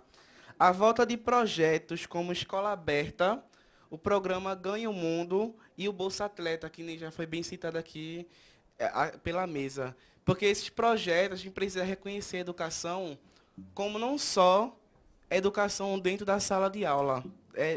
Uma pessoa está sentada numa carteira, olhando um para a nuca do outro, vendo o que está no quadro. A educação vai muito além disso. A gente precisa debater a educação na sua raiz, como um meio de transformador social, né? E como já dizia Paulo Freire. E que a gente consiga, à volta desses projetos, né, que ele consiga garantir essa outra perspectiva aos estudantes de educação. A volta da gestão democrática, acho que é uma coisa indispensável dentro das nossas escolas. A gente viu recentemente que o governo do Estado lançou um processo seletivo para a escolha de diretores e adjuntos, né? Então, a gente precisa da garantia da volta da gestão democrática, que os estudantes, que os professores, eles tenham peso na escolha dos diretores que vão estar à frente das escolas, porque assim a gente consegue manter um diálogo muito mais aberto do que por indicação ou com processo seletivo. O fortalecimento da livre organização dos estudantes. Infelizmente, a gente viu recentemente, do ano passado para cá, principalmente, foi quando a gente voltou a ir para as escolas depois do período pandêmico, que foi que os estudantes não podiam se organizar dentro das suas escolas. E para lembrar a todos aqui, existe uma lei federal de livre organização dos estudantes, que é a lei do Grêmio Livre. Então, esse projeto, ele precisa realmente, o Grêmio, ele precisa realmente ser livre, os estudantes precisam ter autonomia de conseguirem se organizar dentro da escola, para poder, aí sim, travar lutas como deve ser feito dentro da escola, né, com o Grêmio. O cuidado da saúde mental dos nossos estudantes, todo mundo acompanhou, acho que principalmente no ano passado, né, de 2 escolas aqui, ganhou mais destaque, né, de estudantes que passaram mal, não por alimentação, mas por uma crise de ansiedade coletiva. A gente vive num mundo que, principalmente com ansiedade e outros transtornos, como eu posso falar, outros transtornos mentais, né, que pode ser assim dito, aumento no Brasil, né? E aqui não seria diferente. Então, a gente precisa ter uma atenção com esses estudantes. Inclusive, gostaria de cobrar, né, se for o caso, para que no próximo ano esses indicadores pudessem estar dentro desse relatório. De quantas escolas hoje no estado de Pernambuco têm o acesso a um psicopedagogo, por exemplo. E a ampliação do passe livre, eu acho que é uma coisa que não pode estar descartada, porque a gente precisa garantir que nossos estudantes, antes de tudo, estejam na escola, porque se nossos estudantes estiverem na escola, tiverem uma qualidade de ensino, esses indicadores aí eles vão subir, eles não vão precisar de muita coisa, não. Eu tenho certeza disso. Então, eu boto o passe livre aqui, né, como esse meio também de transformador. A gente protocolou o movimento estudantil, junto com alguns deputados federais, eu acho que algumas pessoas acompanharam, a solicitação ao governo do Estado pela liberação dos estudantes que foram fazer o Enem nos últimos 2 domingos, né? E também ao SSA. Inclusive, gostaria de perguntar à secretária se vai ter esse benefício aos estudantes quando que vão fazer o SSA. Mas que a gente viu que ele só foi restrito à região metropolitana, que era a região onde tinha o passe livre. Então, a gente traz aqui para poder o passe livre ser ampliado, né, para que os estudantes do interior também tenham acesso ao passe livre e que também não seja só para o estudante conseguir chegar na escola, mas também que tenha acesso à cultura, a lazer, porque a gente sabe que muitas das vezes nossos estudantes já são privados disso, né, em alguns casos, como, por exemplo, já estudo integral, já chega de noite em casa, mas que eles precisam ter acesso à cultura e lazer no final de semana ou em algum outro momento. E, para finalizar, gostaria de trazer que aqui nós, do Movimento Estudantil, a União Metropolitana dos Estudantes Secundaristas e a União Brasileira dos Estudantes Secundaristas, está organizando uma jornada de luta pela nossa educação, que vem trazendo tantos esses pontos que eu vim trazendo aqui, né, tanto outros que é latente no nosso estado, como a PL da pobreza menstrual, ensino da cultura afro-brasileira nas nossas escolas, né. Então, eu acho que esse é o viés que precisa tomar esse relatório, para que não seja só a apresentação de dados, que a gente consiga apresentar dados, mas que a gente consiga já pensar em cima desses dados o que precisa ser feito para conseguir melhorar ainda mais a nossa educação pernambucana. Obrigado. Obrigado, Inaldo. Passa a palavra agora ao doutor Fabiano Pessoa.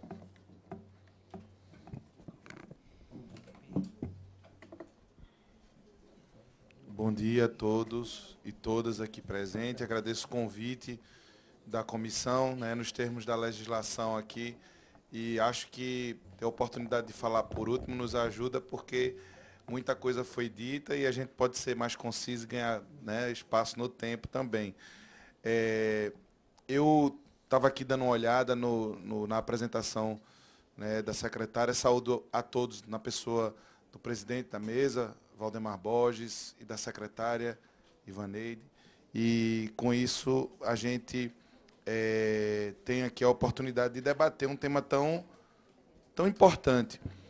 E o Ministério Público tem dedicado parte significativa das suas energias.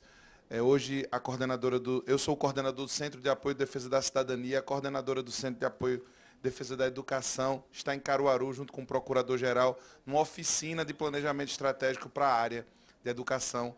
Então, hoje, eu estou aqui com essa difícil missão de representar o Ministério Público num tema tão importante. Mas creio que inserir a questão da educação dentro dessa amplitude maior, que é a garantia de cidadania e direitos humanos, eu acho que é muito oportuno. E é assim que a gente tem trabalhado.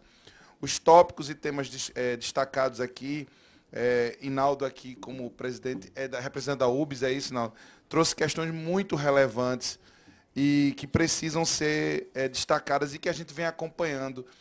A questão da saúde mental dos estudantes e tudo que tem sido desdobrado a partir disso tem sido objeto de bastante preocupação por parte do Ministério Público. Nós tivemos em vários lugares do Brasil também situações que repetem ou que refletem esse grau de sofrimento com ataques e violações que muitas vezes são tidos no debate nacional como sendo a resposta à colocação de mais policiais ou de reforço na segurança do ponto de vista de controle dentro das escolas. A gente sabe que a escola precisa ser um espaço livre, que segurança é importante, mas a avaliação que que os diversos ministérios públicos e seus parceiros técnicos, analistas, estudiosos têm feito, secretária, é que é o reforço nessa rede de proteção interna, né? É a formação de comissões de conflito interna dentro da escola, o aparelhamento e o fortalecimento da rede psicossocial dentro das escolas. Nós vivemos, e aqui os números também apresentam estranhamente compreensível, mas de forma muito que temos que lamentar, um decréscimo do número de matrículas, o que foi bastante enfatizado pelo período da pandemia. E o retorno, né, desses estudantes à escola, ou à vida após todo esse grande trauma que vivemos, não tem sido fácil, né? A gente colocou os estudantes para se colocarem conectados aos celulares e às telas, e de repente a gente retorna e a gente não pensou de forma organizada em como fazer essa transição e fazer com que eles se coloquem em um mundo que tem os adoecido, né? A competitividade, a imediatidade, a necessidade de ter uma vida que apareça naquelas telas e que para eles é real também, porque eles viveram e vivem dentro daquele ambiente virtual como alternativa que foi imposta a eles nesses últimos anos. Então, assim, eu acho que essa discussão trazida aqui pelo estudante é algo que tinha sido destacado por mim aqui e que eu reitero por conta da importância. É importante que nós tenhamos o olhar para isso. Outra questão importante é a discussão sobre a merenda escolar. De fato, nós estamos aqui, dentro do Ministério Público, estamos desenvolvendo uma ação integrada de garantia do direito à alimentação adequada, né, e a nutrição adequada. Isso é um problema que também, pós-pandemia, tem aumentado bastante. E as escolas são um ponto fulcral de referência para que a gente possa ter esse equilíbrio alimentar, nutricional.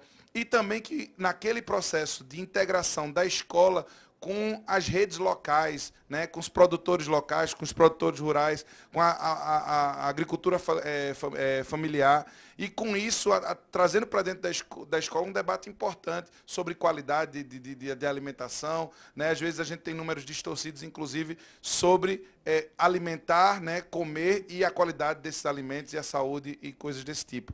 Nesse sentido, o Ministério Público tem desenvolvido um projeto chamado Merendar, né, que tem acompanhado, para isso contribuir com esse processo de fiscalização e acompanhamento, a qualidade da alimentação escolar no âmbito do estado de Pernambuco como um todo. Eu acho que também merece destaque a questão da relação entre professores temporários e professores efetivos. Se a gente fala de educação de qualidade e se a gente fala na transformação por parte da educação, esse dado por si, que nos termos que foi colocado aqui, lançam números bastante grandes, né, da diferença entre um outro, nos impõe, eu acho que a ideia é essa, nos impõe enquanto sociedade aqui representada, eu acho que é a ideia dessa lei, olhar para trás e ver que nós precisamos avançar, né? A gente não vai conseguir ter uma educação de qualidade se a gente não tiver na base lá os profissionais com mais segurança, com mais estrutura, com vencimentos também mais adequados, e uma participação efetiva, que seria o último ponto, né? Eu acho que é muito importante que a gente incentive e dê continuidade às conferências municipais, estaduais, a participação dos conselhos, Natanael falou aqui pelo Conselho Estadual, porque só dessa forma de multiportas, né, integrada com essa construção efetiva da participação da educação como instrumento de transformação de realidade diária, que só assim a gente vai poder ter acesso, que a gente vai poder alcançar esses objetivos que nós nos propomos. Então, o Ministério Público se coloca aqui à disposição, apontando apenas a título de reflexão esses dados e nos colocando, cada cidade, cada município tem um promotor de justiça, né, e ele é parceiro. A gente tem um centro de apoio e defesa da educação, a secretária tem contato constante, né, com nossa coordenadora, e nesse sentido, os trabalhadores também, o Sintep, Ivete, né, a gente também tem recebido sempre que possível as representações tanto da sociedade civil quanto dos trabalhadores, para que a gente possa construir. É um grande desafio, E, por fim, essa questão do analfabetismo, a gente precisa ter um olhar especial, né? O número de pessoas ainda adultas. A gente criou também no Ministério Público, recentemente, um programa chamado EJA Já, né? Que é a Educação de Jovens em Adultos, o que coloca em sintonia os pontos em que nós estamos, vamos dizer assim, observando por conta das observações do Ministério Público e que foram trazidos aqui. Eu acho que é esse conjunto de construção coletiva que vai fazer a gente avançar para que a gente possa superar essas barreiras. Então, fica aqui a saudação do Ministério Público a todos os presentes para que a gente possa dar continuidade a esse processo conjunto de avaliação e acompanhamento. Muito bem. Obrigado, doutor Fabiano. Eu quero registrar a presença do deputado Luciano Duque, que também chegou aqui, não tinha visto antes. Dizer que a gente está partindo aí para a fase final dessa audiência, que cumpriu o seu papel de trazer os números, mas também de agregar no debate sugestões, críticas, né, que certamente terão desdobramentos. Da parte da comissão, estamos abertos, Ivete, por exemplo, às propostas que você faz de modificação na legislação, no que nos couber, para a gente conversar e ver o que pode caminhar, Inaldo, nas observações relevantes que fez também. Enfim, a ideia não é que a audiência se esgote aqui na sua própria realização, mas que tenha desdobramentos com o que foi levantado. Eu, como a secretária foi citada e, de certa maneira, houve questões levantadas em relação à secretaria, eu faculto à secretária a palavra, se ela quiser se pronunciar, para depois, então, encerrar. Vou tentar ser breve, né? Mas, assim, tiveram muitos itens que são interessantes e importantes, mas a gente vai tentar ser o mais sucinto possível. Começo para o doutor Fabiano, de todos os itens, a questão da segurança na escola, né, que traz muito fortemente. A gente teve um desafio muito grande esse ano, onde a gente, de mãos dadas, né, sindicato, Ministério Público, todas as instâncias, SDS, a gente, em Pernambuco, nós não tivemos nenhum ato de violência, tivemos muitas ameaças, mas realmente a gente conseguiu, inclusive no dia 21, fomos para as escolas, nesse fatídico dia que seria, né, fomos para as escolas e, de fato, a gente, quando se junta, realmente, que é o que a gente vem fazendo. Um outro ponto que é muito, mas muito importante é a questão da alfabetização. O analfabetismo é aquela questão dos 11%, tudo bem, mas nossas crianças, no segundo ano, mais de 60% não estão alfabetizadas. Isso é muito sério. Isso é um estado de alerta imenso, né? Como disse, como traz Ivete, como trouxe fortemente também todos os colegas, e os desafios são grandes. E a gente sabe que os segundo anos estão nos municípios. Daí a gente reitera a fala de Natanael, no que se refere ao regime de colaboração. No que pese Pernambuco ter indicadores interessantes, mas a gente somos 17º lugar no IDEB anos iniciais e somos 9º lugar nos anos finais. Então, esses estudantes vão para onde? Eles vão para o ensino médio. E eles vão chegar para a gente. Então, é por isso que fortemente a gente chega com os Juntos pela Educação. Foi falado também por vários no que se refere à taxa de abandono, né? A taxa de abandono, ela vem caindo, mas existe ação, viu, deputado, né? A gente fez uma parceria aí com a Unicef, existe o programa de monitoria nas escolas e a gente precisa fechar esse círculo no que se refere à dificuldade do estudante, que variáveis são essas. Então, saúde e assistência tem que estar com a gente para aprofundar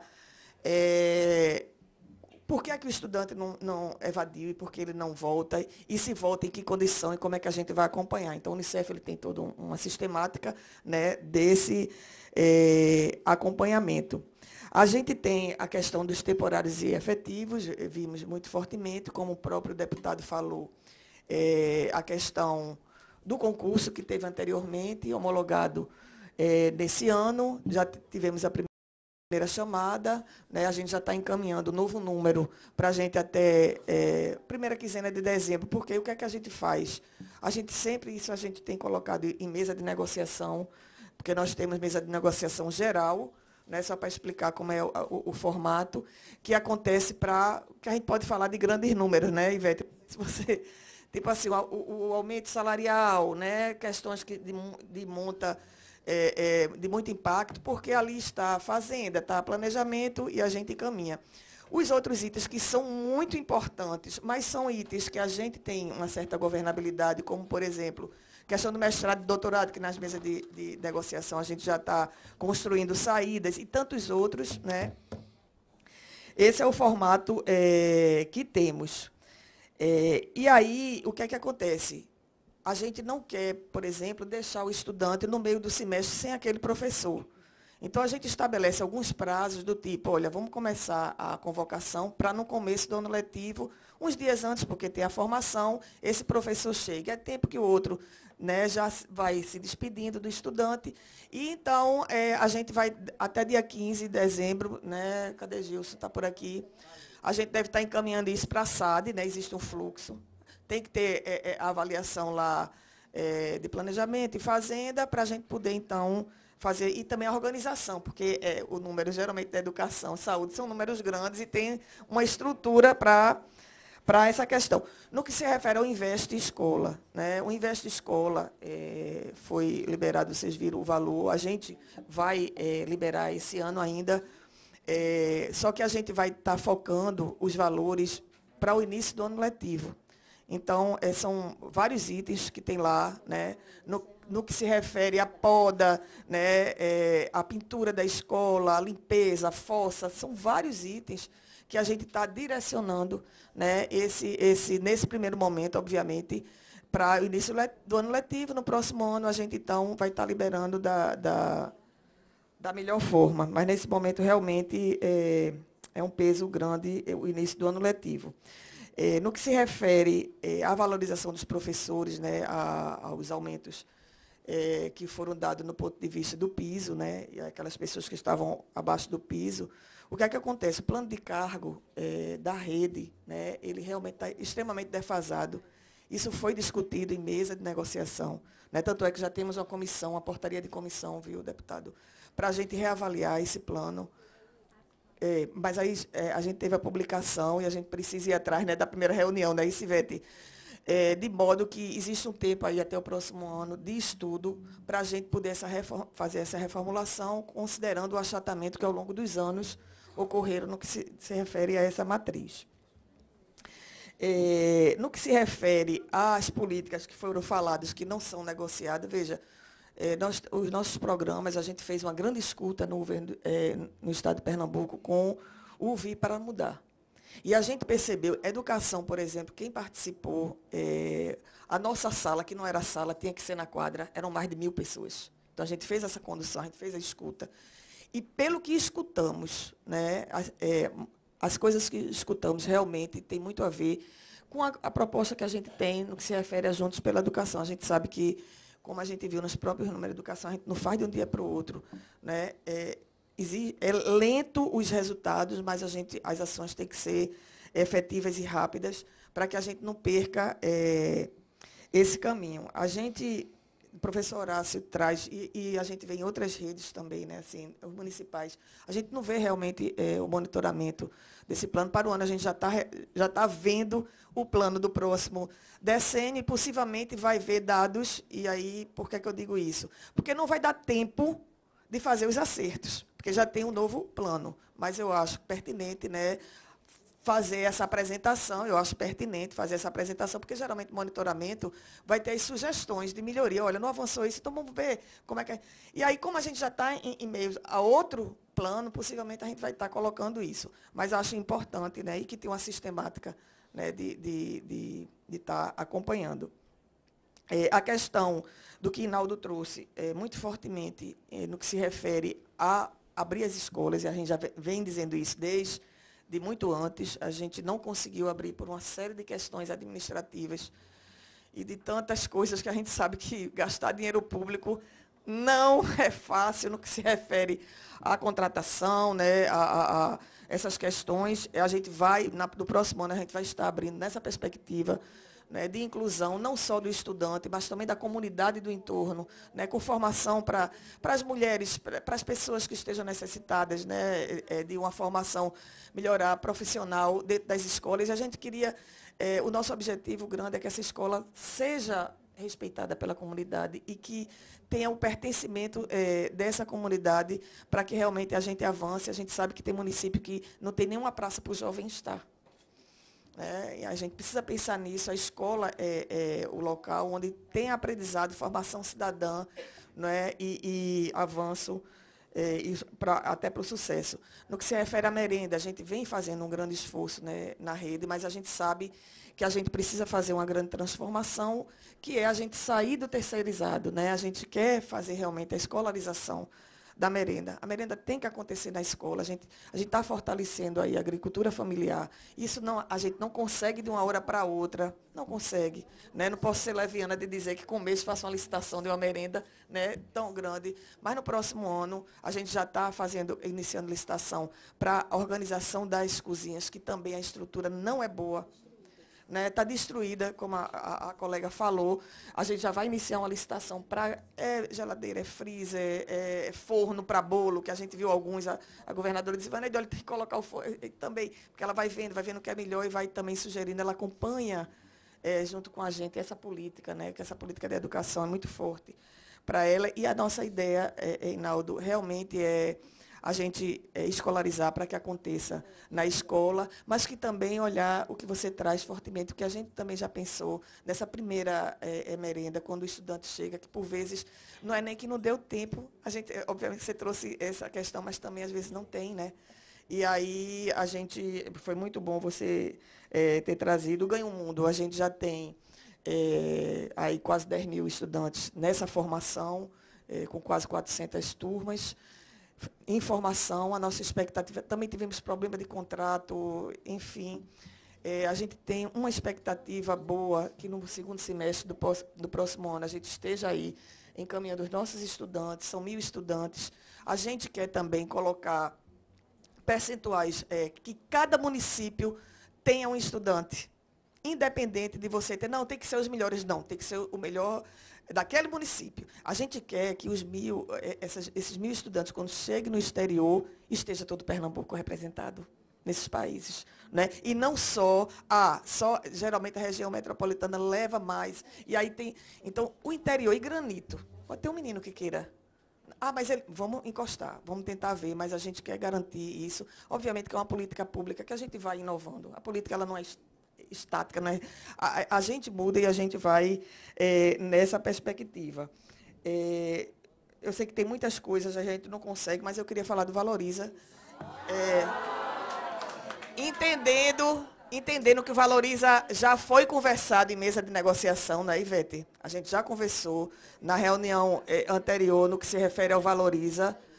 Dei a resposta na reunião, mas eu queria só explicar o porquê. Né? Veja, o Valoriza, ele teve base o ano de 2022. A lei ela é totalmente voltada, ela determina que apenas em 2022 teria o Valoriza. O Valoriza, a lei é o que tem descrito, né? Mas o que é que acontece? O que é que tem no que se refere? Muito embora é bom alertar que o Valoriza, ele tem que ser discutido na mesa geral. Não seria na mesa setorial. Mas, de qualquer forma, a gente já trouxe alguns horizontes na reunião da dificuldade de pagar o Valoriza. Por quê? Esse recurso ele foi totalmente pago com o Fundeb. A gente recebeu o relatório da Controladoria. Foi um recurso do Fundeb, que a gente não tem esse recurso. A gente já está cumprindo o Fundeb como todo. Os nossos 25% já estamos em 23%. Temos até setembro, temos 3 meses. Então, assim, essa resposta, eu já tinha falado isso em mesa de negociação. Nós temos mesa de negociação setorial na educação praticamente todo mês. Então, a gente está em negociação, obviamente, que são 43 pontos. Nós não conseguimos atender todos. A gente não consegue atender todos, mas quero dizer que a mesa é aberta e a gente está negociando e está conversando. Mas no que se refere ao Valoriza, não tem Valoriza. Não tem Valoriza, pelo que nós explicamos, né, no que se refere às finanças e orçamento que temos da educação. Pronto. O reajuste também na mesa geral, eu acho que Ivete já passou para vocês, que a mesa geral já se pronunciou no que se refere ao reajuste desse ano. Então, deputado, eu acho que era isso. Eu espero ter atendido, né, no que se refere às questões legais do relatório, né, ter atendido aí as respostas do que foi solicitado. Muito obrigada. Obrigado, secretária.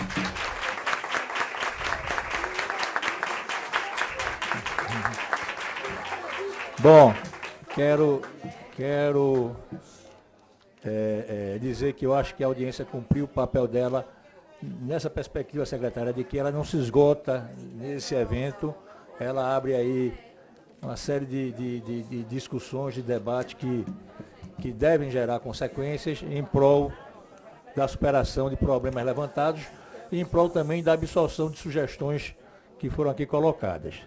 Agradecer a presença de todos, agradecer a presença de todos na mesa, não vou citá-los nominalmente, mas agradecer muito a presença de todos e dizer que a gente conseguiu fazer a audiência em 2 horas e pouco, tá certo? Sem prejudicar o debate e que a comissão está aberta, mais do que aberta, ela estimula o debate, tá certo? Ela estimula essa troca de posições, de ponto de vista, de opiniões, mesmo que em alguns momentos isso se dê de maneira mais tensa, né? Mas a gente acha que o resultado final é sempre positivo quando a gente escuta, né, todo mundo para poder formular melhor em prol de uma elevação da qualidade do ensino público, da política pública de educação em Pernambuco. Muito obrigado a todos. Vamos descer agora aí para a sessão plenária.